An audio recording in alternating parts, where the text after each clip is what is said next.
कैसे कह दूं कि मुलाकात नहीं होती है, कैसे कह दूं कि मुलाकात नहीं होती है, मिलते रहते हैं मगर बात नहीं होती है। मैं हूं संजय सिन्हा, आप देख रहे हैं खास बात इंडिया। हर रोज की तरह आपको लिए चलेंगे खबरों की तरफ, लेकिन इससे पहले लेंगे एक छोटा सा commercial break. Sponsored by Neegha marriage hall.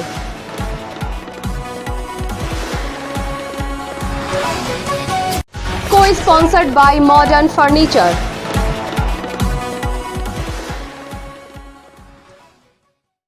और राज्यों की तरह पश्चिम बंगाल में भी माध्यमिक और उच्च माध्यमिक की परीक्षाओं को रद्द कर दिया गया है। कोरोना महामारी को देखते हुए पश्चिम बंगाल सरकार ने इस पर फैसला लिया और फैसला लेते हुए आज मुख्यमंत्री ममता बनर्जी ने ऐलान कर दिया कि यहां माध्यमिक और उच्च माध्यमिक की परीक्षाएं रद्द कर दी जाती हैं। हालांकि रद्द किए जाने के बाद अब आगे क्या फैसला होगा, छात्रों का भविष्य कहां जाएगा, क्या होगा छात्रों का भविष्य, इस पर फैसला होना बाकी है। लेकिन आइए देखते हैं कि ममता बनर्जी ने और क्या कहा इस बाबत। গতকাল থেকে আজ পর্যন্ত যে ওপিনিয়ন চেয়েছিলাম পাবলিকের কাছে, এগুলো আমার কাছে সমস্ত মাধ্যমিক পরীক্ষা বাতিলের, দেখুন সমস্ত মাধ্যমিক পরীক্ষা এবং উচ্চ মাধ্যমিক পরীক্ষার সমস্ত ইমেল আছে, সব একদম মানে পাবলিকের ওপিনিয়ন। এবং এটা হচ্ছে সরু, মানে এটা পরীক্ষার পক্ষে, আর ওটা হচ্ছে বিপক্ষেই এসছে আমাদের প্রায়, আমি এটা আপনাদের কাছে সংখ্যাটা বলে দিচ্ছি, যতটা এখনো পর্যন্ত আমরা ক্যালকুলেশন করতে পেরেছি। 2টো পর্যন্ত টাইম ছিল। মাধ্যমিক সেকেন্ডারি এক্সামিনেশন, এটা সেকেন্ডারি এক্সামিনেশন কন্ডাক্ট না করার পক্ষে 79%। 34,000 ইমেল আমরা পেয়েছি মাত্র এত শর্ট টাইমে। এবং উচ্চ মাধ্যমিকেও এক্সামিনেশনের পক্ষে নয় 83%। এটা পাবলিক ওপিনিয়ন। এবং আরও কিছু ওপিনিয়ন যেটা এক্সপার্টস কমিটি দিয়েছে, এবং পাবলিক এবং স্টুডেন্টরা তারাও অনেক ওপিনিয়ন দিয়েছে। তো আমরা একটা ওপিনিয়ন, এই সমস্ত ওপিনিয়ন দেখে মেজরিটি যেটা টোটালটাই দেখে, इवन भारतीय जनता पार्टी के पश्चिम बंगाल प्रदेश अध्यक्ष दिलीप घोष राज्य के विभिन्न क्षेत्रों में जा रहे हैं, विभिन्न शहरों में जाकर, विभिन्न जिलों में जाकर लोगों से मुलाकातें कर रहे हैं, भारतीय जनता पार्टी के कार्यकर्ताओं से मिल रहे हैं, समर्थकों से मिल रहे हैं और उनके हाल ले रहे हैं। और आसनसोल पहुंचे आज दिलीप घोष। आसनसोल के भारतीय जनता पार्टी के जिला कार्यालय में एक महत्वपूर्ण मीटिंग भी की गई। इस मीटिंग में पश्चिम बर्धमान जिले के तमाम अंचल से भारतीय जनता पार्टी के कार्यकर्ता और नेतागण यहां पे मौजूद थे और सभी की मौजूदगी में उन्होंने कुछ बातें कही। दिलीप घोष ने कई टिप्स दिए, संगठन को मजबूत करने की बात कही।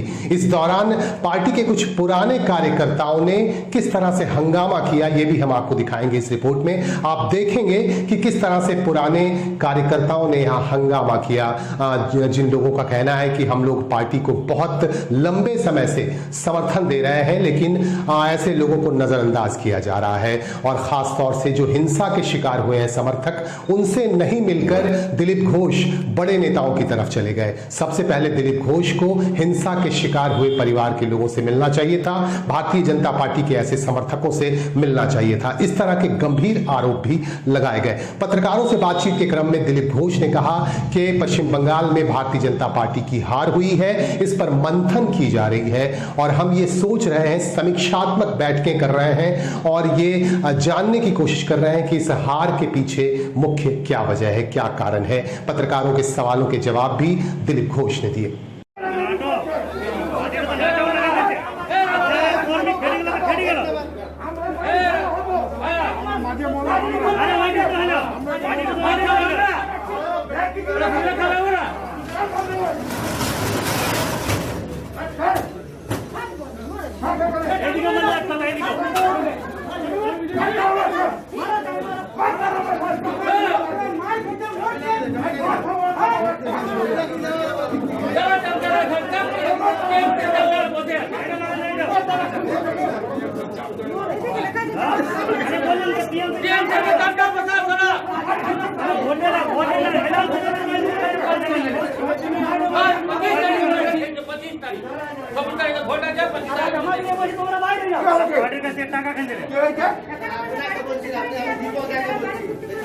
আমার কর্মীরা কাজ ছাড়া মেয়ে ছেলে তাদের ছেড়ে দিল আর এখানে নেতাগিরি করছে কি হয়েছে আপনাদের বাইরে কেন আপনারা? আমরা বলতে চাই আমাদের কর্মীরা বেঘর কেন আছে, কি কারণে আছে সে নেতৃত্বকে বলতে হবে। এতদিন আগে বলছিল অমুক করে দেবো তমুক করে দেবো, অনেক বিধবা করে দেবো ফলনা করে দেবো, তারপর মিল তৈরি হচ্ছে। এখন রাজ্য সভাপতি কি করছে আরে বসে বসে? আজকে বৈঠকে ঢুকলেন না কেন? চোরদের রাজত্ব চলছে এখন, তৃণমূল চোর তাতে ইয়ের আরো চোর, ইয়ের আরো চোর। আমি গণেশ স্বর্ণকা বলছি ইয়ার চোর, ইয়ারা মাফিয়া। আপনার নামটা কি? গণেশ স্বর্ণকা, ইয়ারা মাফিয়া। বিধানসভা নির্বাচনের পর পশ্চিম বর্ধমানে এই প্রথম কর্মীদের নিয়ে সভা করতে এসেছেন, কিরকম কি মনে হচ্ছে? সবাই মিলে পরিশ্রম করেছে, ভালো ভোট পেয়েছি আমরা। আর আমাদের এই সাংগঠনিক জেলায় 3টে বিধানসভা সিট জিতেছি। আর তারপরে প্রথমবার আমি সবাইকে দেখা করতে এসেছি, তারা যে পরিশ্রম করেছেন অভিনন্দন করতে এসেছি। এবং রাজনৈতিক হিংসা যেটা হয়েছে নির্বাচনের পরে, তাতে অনেক কর্মী বাড়ি ছাড়া এখনও আছেন, ক্ষয়ক্ষতি হয়েছে, সে ব্যাপারে খোঁজখবর নিতে আর সবার সঙ্গে কথা বলতেই এসেছি। বিভিন্ন জায়গায় দেখা যাচ্ছে দলীয় কর্মীদের মধ্যে একটা ক্ষোভ থেকে যাচ্ছে নেতৃত্বের উপরে। এই জেলায় কি সেরকম কোনো আভাস পাচ্ছেন? ক্ষোভ নয়, অনেকে যারা ভেবেছিলেন যে জিতবেন, না জিতলে একটু হতাশা হয়, সেটা আছে, আস্তে আস্তে কেটে যাবে সব। আগামী দিনের কি পরিকল্পনা রয়েছে? আগামী দিনে মানে বিভিন্ন কর্পোরেশন ইলেকশন আছে, তার প্রস্তুতি শুরু হয়ে গেছে। সেই ইলেকশন আমরা লড়বো ভালো করে, তার জন্য প্রস্তুতি হচ্ছে। করোনার জন্য যে লকডাউন পরিস্থিতি, তাতে সেবা কাজের মাধ্যমে লোককে সহযোগিতা করার জন্য কর্মীরা কাজ করছেন, সেটাও চলবে। আপাতত আবার নতুন করে সাংগঠনিক কাজও খুব তাড়াতাড়ি শুরু হয়ে যাবে। পঞ্চায়েত নির্বাচন 1.5 বছর পর আছে, তার জন্য আমরা প্রস্তুতি শুরু করছি। 10 বছরের পুরনো যে সকল বিজেপি কর্মী, তারা আপনাকে একটা মেমোরেন্ডামও দিয়েছে এবং অনেক দাবি তারা রেখেছে, এবং তাদের বক্তব্য যে যা হবার হয়ে গেছে, এরপরে সংগঠনটাকে সেটা সাজাবার জন্য যেন ওদের ইয়ে করে, কি করবেন? ঠিকই আছে, এতে কোনো অসহমতি নন। পুরোনো কর্মীরা যারা কাজ করছেন, পার্টির আরও সাফল্য আশা করেছিলেন, হয়নি, সেই জন্য তারা কিছু সাজেশন দিয়েছেন আমাদেরকে, সেটা ভেবেই পার্টি সামনে এলো। ঠিক আছে, বাকি বিশেষ কিছু বলার নেই। বাকি ন্যাশনালে আমাদের স্পোক্সম্যানটা বলবেন। সবাইকে ধন্যবাদ, আপনারাও সাবধান থাকুন, সতর্ক থাকুন। ধন্যবাদ। तृणमूल कांग्रेस के मदर कमेटी के महासचिव बनाए गए अभिषेक बनर्जी ने महासचिव बनने के बाद आज पहली बार पत्रकारों को संबोधित किया। पत्रकारों को संबोधित करते हुए अभिषेक बनर्जी ने कहा कि उनका लक्ष्य देश को बचाना है। बंगाल की तरफ सारे लोग निहार रहे हैं, देश के लोग निहार रहे हैं, और बंगाल का कोई व्यक्ति, बंगाल का ही कोई नेता देश पर राज करे, इस तरह की बातें भी सामने आ रही हैं। उन्होंने सबसे पहले पार्टी के तमाम लोगों को धन्यवाद दिया, आभार व्यक्त किया उनके प्रति, जिन्होंने कोरोना महामारी के इस दौर में भी लोगों की मदद की है। पार्टी के अपने तमाम युवा साथियों को, तमाम लोगों को उन्होंने धन्यवाद कहा। ধন্যবাদ জানাই। নিজের জীবন বিপন্ন করে আপনারা যেভাবে এই কোভিড পরিস্থিতির সম্মুখীন হয়ে সম্মুখ সমরে যেভাবে লড়াই করেছেন, এই প্যান্ডেমিকের মধ্যেও দীর্ঘ 2.5 মাস বাংলায় নির্বাচন হয়েছে 8 দফায়। নিজের জীবনের ঝুঁকি নিয়ে আপনারা গ্রাউন্ডে নেমে যেভাবে কাজ করেছেন, আমি সকলকে ধন্যবাদ জানাই, কৃতজ্ঞতা জানাই, এবং আমি আশা করি আপনাদের পরিবার পরিজন সকলে ভালো রয়েছেন, সুস্থ রয়েছেন। আপনারা দেখেছেন গত 2 দিন আগে তৃণমূল ভবনে মমতা বন্দ্যোপাধ্যায়ের নেতৃত্বে তৃণমূল কংগ্রেসের যে ওয়ার্কিং কমিটির বৈঠক হয়েছিল, সেই বৈঠকে 21 জন ওয়ার্কিং কমিটির মেম্বার সকলেই উপস্থিত ছিলেন, এবং সেখানে বেশ কিছু সিদ্ধান্ত হয়েছে, যা পরবর্তীকালে সাংবাদিক বৈঠক করে পার্থ চট্টোপাধ্যায়, সুব্রত বক্সী, সুদীপ বন্দ্যোপাধ্যায়, সৌগত রায় এবং সুব্রত মুখোপাধ্যায় সাংবাদিকদের সম্মুখীন হয়ে সেই পরিবর্তনগুলো জানিয়েছেন। তৃণমূল যুব কংগ্রেসের সভাপতি আমি দীর্ঘ 7 বছর, 2014 সালের 16ই অক্টোবর আমি দায়িত্ব নিয়েছিলাম। সেখান থেকে দীর্ঘ 7 বছর বলা যেতে পারে,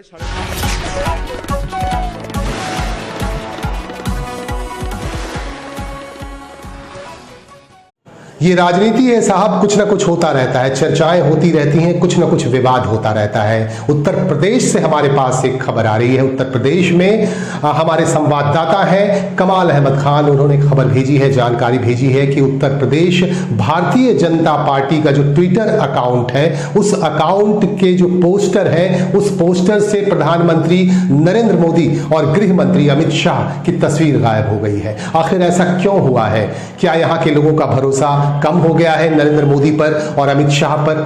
ट्विटर से अचानक पोस्टर जो लगाए गए हैं ट्विटर में, उससे दोनों आला नेताओं की तस्वीरें क्यों गायब कर दी गई हैं? आप सीधे स्क्रीन पर देखिए, ये जो पोस्टर उत्तर प्रदेश से हमारे पास भेजी गई हैं, इस पोस्टर में आप देख सकते हैं कि इस पोस्टर में ये ट्विटर हैंडल पर लगा हुआ ये पोस्टर है, जिसमें अमित शाह और नरेंद्र मोदी की तस्वीरें नहीं दिख रही हैं। और भी यहां उत्तर प्रदेश के नेताओं की तस्वीरें हैं, लेकिन इन दो बड़े और आला नेताओं की तस्वीरें क्यों गायब है? इसके पीछे क्या कारण है? इस पर हमारे संवाददाता कमाल अहमद खान ने बातचीत की कांग्रेस के वरिष्ठ नेता प्रमोद जी से, और प्रमोद तिवारी से उन्होंने बातचीत कर ये जानने की कोशिश की कि उनका क्या मंतव्य है, वो क्या सोच रहे हैं इस घटना को लेकर।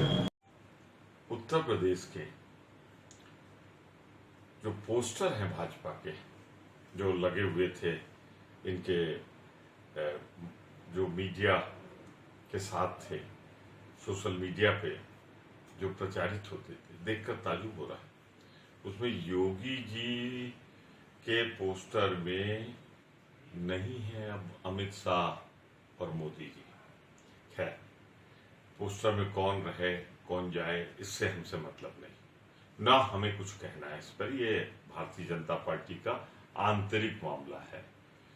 पर ये जरूर करना चाहूंगा राधा मोहन जी को, जो प्रभारी हैं, आप तो कह रहे हैं सब ठीक ठाक, क्या यही सब ठीक ठाक है?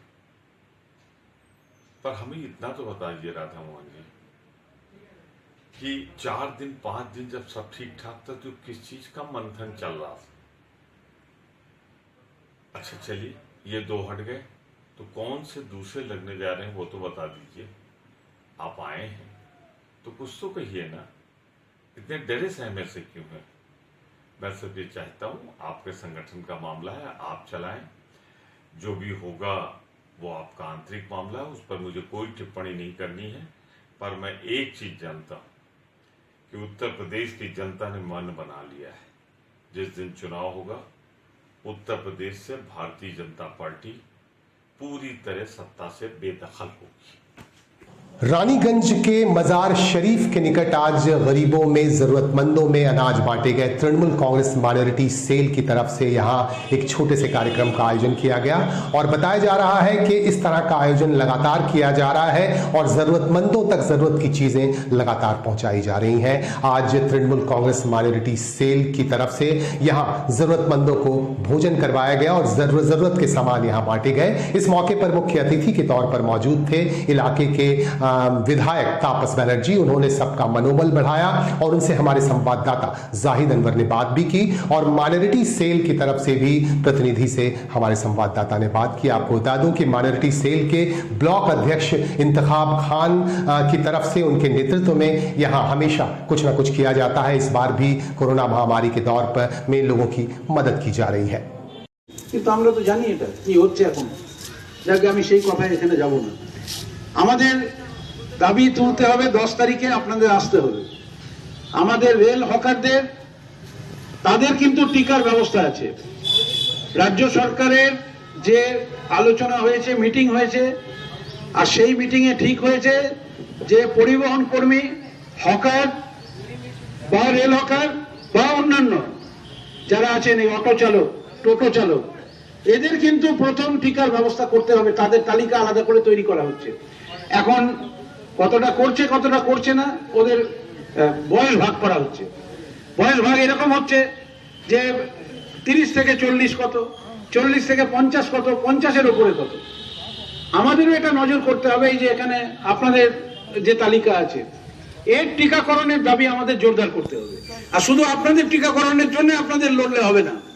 আমাদের CI2 এই যে 10 তারিখে সকালবেলা, এখন তো কোভিডের পরিস্থিতি, করোনা, এখন একটা নিয়ম আছে, সেই নিয়ম তো আমাদের মেনে চলতে হবে। লকডাউন চলছে এখন, তাহলে আপনি 40-50 জন 5 হাত দূরে দূরে আপনি দাঁড়াতে পারেন, সেখানে আপনি মিটিং করতে পারেন। সব हम आपको दिल को दहला देने वाली एक घटना की तरफ लिए जाते हैं। आपको ये सुनकर बहुत हैरानी होगी, आपका दिल चाक चाक कर उठेगा और आप हैरान रहेंगे कि किस तरह से एक बेटे की मौत हुई पानी में डूबकर, और बेटे की मौत का सदमा सहन नहीं कर पाया बाप, और पिता की भी मौत हो जाती है। यह मामला कुल्टी विधानसभा क्षेत्र के बराकर इलाके का है। आपको बता दूं कि अपने परिवार के लोगों के साथ नहाने गया 15 वर्षीय एक किशोर, जिसका नाम है केस्टो मंडल, नहाने के दौरान नदी में डूबकर उसकी मौत हो जाती है। लिफ्ट बैंक एक जगह है यहां बंगाल के बराकर में। लिफ्ट बैंक में पूरे परिवार के लोग नहाने गए थे। इसी दौरान 15 वर्षीय बच्चे की मौत हो जाती है। डूबने के बाद 1 घंटे की कोशिश के बाद उसकी लाश मिलती है, और उसके बाद पुलिस की मदद से उसकी लाश को पोस्टमार्टम के लिए ले जाता है। और यह खबर जब उसके पिता धीरज को मिलती है, धीरज मंडल को मिलती है, तो उनका हार्ट अटैक हो जाता है, और हार्ट अटैक करने के बाद उनकी मौत हो जाती है। पुलिस को सड़क पर से उनकी लाश मिलती है। और एक बाप की मौत के बाद क्या स्थिति रही होगी परिवार की, ये आप अनुमान लगा सकते हैं। बाप और बेटे दोनों की मौत हो गई एक परिवार से, और इसके बाद पूरे परिवार का जो माहौल है गम में डूब गया है। आपको बता दूं, ये दिल को छलनी कर देने वाली ये घटना हमने आपको बताई। आप देख सकते हैं दृश्यों में कि किस तरह से लाश को ढूंढा जा रहा है, लाश मिलती है, और उसके बाद पुत्र के साथ पिता की भी मौत हो जाती है। खबर जैसे पता चला हम लोग को कि एक लड़का क्रिश नाम का और लेट बैंक का निवासी है, वो डूब गया, और सभी परिवार के साथ आए थे वो नहाने के लिए, और नहाते नहाते में क्या हुआ, एक व्यक्ति वो डूब गया, और सभी अभी खोजने में पुलिस सभी आए हुए हैं और सभी खोज रहे हैं। कितने देर पहले घटना? ये 1 घंटा, अभी से 1 घंटा पहले की खबर है। और कौन सा जगह? ये लेट बैंक कल्याणेश्वरी और सिंडिकेट का जगह है ये। और जिस तरह ये अभी जिस तरह खोजा जा रहा है, पुलिस के सभी लोग हैं, उनका सपोर्ट से, गांववासी के सपोर्ट से बॉडी को खोजा जा रहा है। क्या नाम हुआ आपका? नरेश। ঘটনা আজ হয়েছে।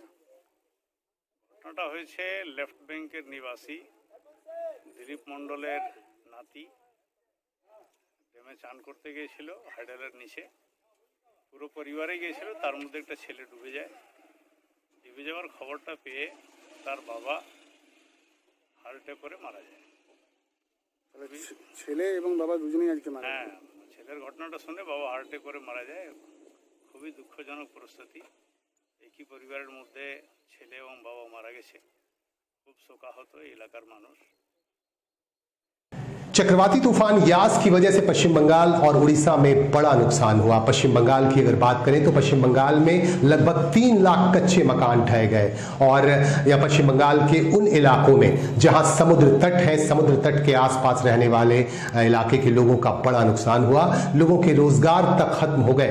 ऐसे लोगों की मदद करने के लिए कुछ गैर सरकारी संस्थाएं लगातार काम कर रही हैं। रानीगंज में एक संस्था है उड़ान फाउंडेशन, मिशन उड़ान फाउंडेशन की तरफ से ऐसे लोगों की मदद की गई। आपको बता दूं कि मिशन उड़ान फाउंडेशन के तरफ से उनकी एक टीम रानीगंज से रवाना हुई सुंदरवन की तरफ, और वहां जाकर वहां के लोगों से मिलकर उन तक मदद पहुंचाया गया।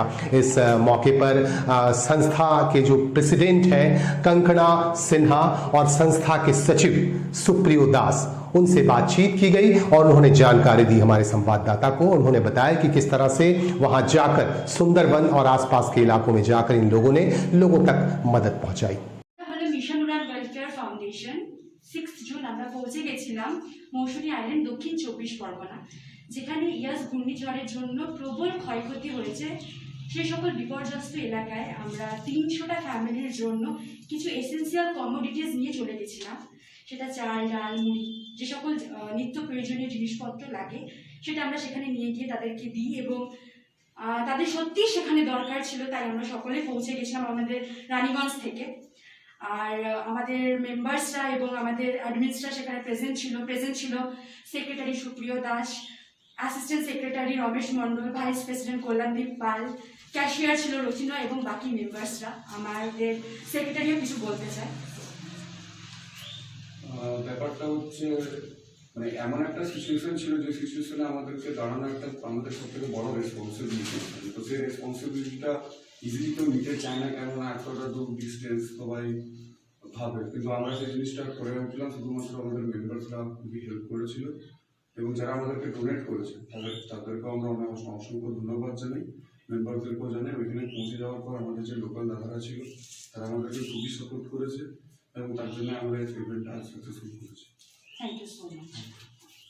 देश के प्रधानमंत्री नरेंद्र मोदी ने आज शाम 5 बजे देश को एक संदेश दिया। इस संदेश में उन्होंने कहा कि अब हर आयु वर्ग के लोगों को मुफ्त वैक्सीनेशन होगा, उनको मुफ्त वैक्सीन दिए जाएंगे, कोरोना के वैक्सीन दिए जाएंगे। उन्होंने कहा कि केंद्र सरकार की जिम्मेदारी है कि हर राज्य को वैक्सीन उपलब्ध करवाएगा और मुफ्त उपलब्ध करवाएगा, और राज्य की जिम्मेदारी है कि वो अपने राज्य में रहने वाली जनता को मुफ्त वैक्सीन दे और बिल्कुल कायदे से दे। इस तरह की बातें प्रधानमंत्री नरेंद्र मोदी ने कही और उन्होंने ये भी कहा कि देश के 84 करोड़ गरीब लोगों को मुफ्त राशन भी केंद्र सरकार की तरफ से दिए जाएंगे।